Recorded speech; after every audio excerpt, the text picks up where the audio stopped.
I'm Victor. I'm doing Sushi 16. During the mid-19th century, a new theory that combined history and economics was developed by the German philosopher Karl Marx. Marx basically stated that history was written of a series of revolutions where the oppressed would overthrow the oppressors and then establish their own political and economic forms. He added that once these oppressed came to power, they would gradually become oppressors who corrupted their own systems. To break the cycle, workers would eventually get tired of being oppressed with low wages and poor working conditions, resulting in a violent revolution against the capitalistic economic system. This would lead to a new era where dictatorship is created. Workers would share the means of production and distribution.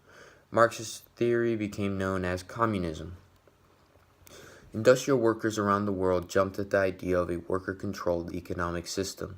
In 1901, the Socialist Party of America formed. Socialist theories infiltrated American labor unions, especially the industrial workers of the world. Generally, the Socialist Party remained a weak third party, except for the 1912 and 1920 elections. In 1917, communist revolutionaries known as Bolsheviks overthrew the Caesar in Russia. They established the Union of Soviet Socialist Republics, which was led by Vladimir Lenin. Lenin called for a worldwide revolution to destroy capitalism. This calling made America a pivotal target for communist infiltration. Unable to directly engage in World War I, labor unions struck for higher wages after the war. These incidents, coupled with the violent labor strikes, led the United States Justice Department and the FBI to stage a series of raids against suspected anarchists and communists. Hundreds were arrested across the nation. However, civil libertarians claimed that Palmer raids lacked legal standing and targeted people's beliefs rather than their actions. Most of those arrested were later released, but 556 people were deported as a result of the Palmer raids. The Red Scare was also a factor that led to new restrictions on immigration. Other factors included two ideas that grew particularly strong during the post-World War I era of the 1920s. One of the ideas was that people born in the United States were superior to immigrants, and the other was that America should keep its traditional culture intact. But for the most part, Americans were unified to protect the nation's identity as a democratic and capitalistic country. Social changes during the World War I led to the constitutional amendments. The 18th and 19th Amendment's ban on alcohol is related to pronounced anti-German sentiment during World War I. The 19th Amendment's enfranchisement of women brought with it greater role for women in shaping the nation's identity. Americans' anti-German efforts during World War I led to a campaign to outlaw beer and other alcoholic beverages. This effort was well suited to the Progressive era's opposition to salons. It became patriotic during the war to abstain from alcohol, not only to preserve grain for the troops and our allies, but also as a symbol of resistance to Germany. Congress passed the 18th Amendment in 1917 and it was ratified 2 years later. The provisions of the amendment prohibited the manufacture, sale, and transportation of intoxicating liquors. Unfortunately, the effect of the 18th Amendment had a downside. Organized crime and smuggling alcohol brought tremendous profits to those willing to break the law for financial gain. Speakeasies and bootleggers profited from the banning of alcohol. In the 1930s, the 21st Amendment that made alcohol legal again was ratified. The 21st Amendment repeals or cancels out the 18th Amendment, and one reason the government was keen on making alcohol legal again was to levy taxes on it during the financial difficulties of the Great Depression. The 19th Amendment gave women the right to vote. The women's movement had been actively working towards the goal since the Seneca Falls Convention of 1848. Ratification of the amendment in 1920 was fueled by the country's gratitude for women's economic contribution during World War I. Women had filled jobs in factories after men volunteered and were drafted into the military service. Eventually, President Wilson supported the women's right to vote, expecting that in return they would support his League of Nations. The effect of the 19th Amendment was greater equality and independence for women. Gender roles began to change during the 1920s after ratification of the 19th Amendment. The 1920s was a time of increased consumer buying. People were purchasing new automobiles and household appliances.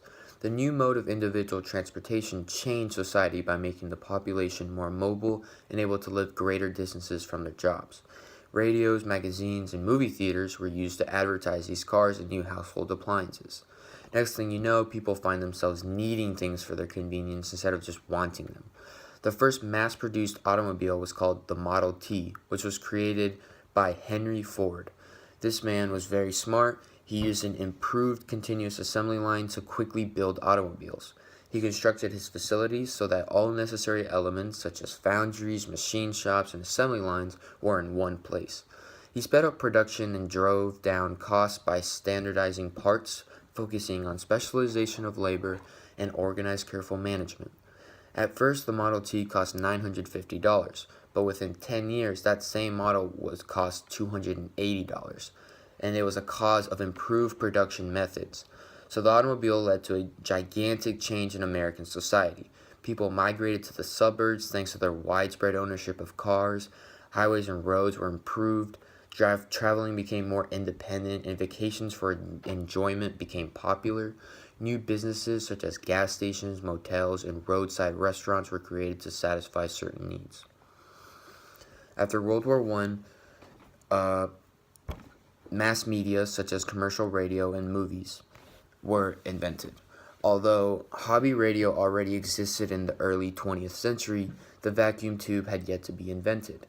The first radio broadcasts were used to spread the election results of the 1920 presidential election. By 1923, almost 3 million Americans had radios. Music, stories, sporting events, and news were broadcasted nationwide. By 1925, there were about 600 radio stations across the nation. Radio helped create a common culture experience for thousands of Americans. Advertisers were quick to realize the potential of marketing through radio. Radios were used to mass market many goods such as washing machines, electric toasters, and laundry soap. The first movie with sound were created in the late 1920s. Movies soon became a successful business as studios released about 800 films a year. Conservatives disapproved of movies' immoral influences, but the sheer popularity of them was so widespread it overshadowed conservative opposition. Radio and movies unified the nation's culture due to styles actors and actresses used, activities they engaged in, and products they were using were all being watched and listened to by Americans. The 1920s was a clear gap from the Victorian culture of the previous century to modern day. The modernist movement was inspired by European artists whose work was first exhibited in America in 1913. These works were abstract, geometric, impressionistic, and represented a break from the Romance and Realism. This era also marked the start of the Art Deco movement. This movement was where artists began to create artistically styled furnishings using the modern materials such as aluminum, plastic, and glass. In architecture, the trend of building skyscrapers accelerated. Literature in the modern era was noted for its themes of alienation and disillusionment. Writers rebelled against traditional constraints and incorporated themes deemed immoral by the previous generation. Most notable, there were writers that came out of the Harlem Renaissance. The Harlem Renaissance was the first significant artistic movement coming out of black culture. Centered in the heart of New York City, the movement produced notable works of literature, music, dance, and visual art. Writers included Webb Du Bois and Langston Hughes. Hughes' poetry used the rhythm of black music, particularly blues and jazz. This allowed Hughes to experiment with a very rhythmic, free verse. Harlem's Cotton Club was an important location where white audiences were exposed to ideas of the Harlem Renaissance, including jazz. Performing arts expanded with the advent of radio and movies. As income rose during the period, families had more money available to spend on entertainment. Radio stations needed to fill airtime by broadcasting the latest music to listeners. Jazz was a genre that benefited from the demand for music. Although jazz was not born out of the Harlem Renaissance, it was the first true American music. The musical form was so influential that the era of the 1920s is often referred to as the Jazz Age.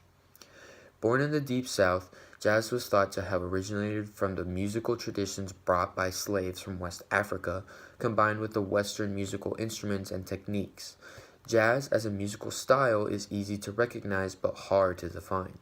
Jazz has elements of different genres of music, but is most noted for its improvisations. By the 1920s, there were several different types of jazz, including Dixieland that originated in New Orleans. Famous jazz musicians, including Louis Armstrong and Duke Ellington, and jazz also influenced composers such as Cole Porter and the Gershwin brothers, who composed Rhapsody in Blue and jazz opera, Porgy and Bess. That's my Sushi 16. Thanks for watching.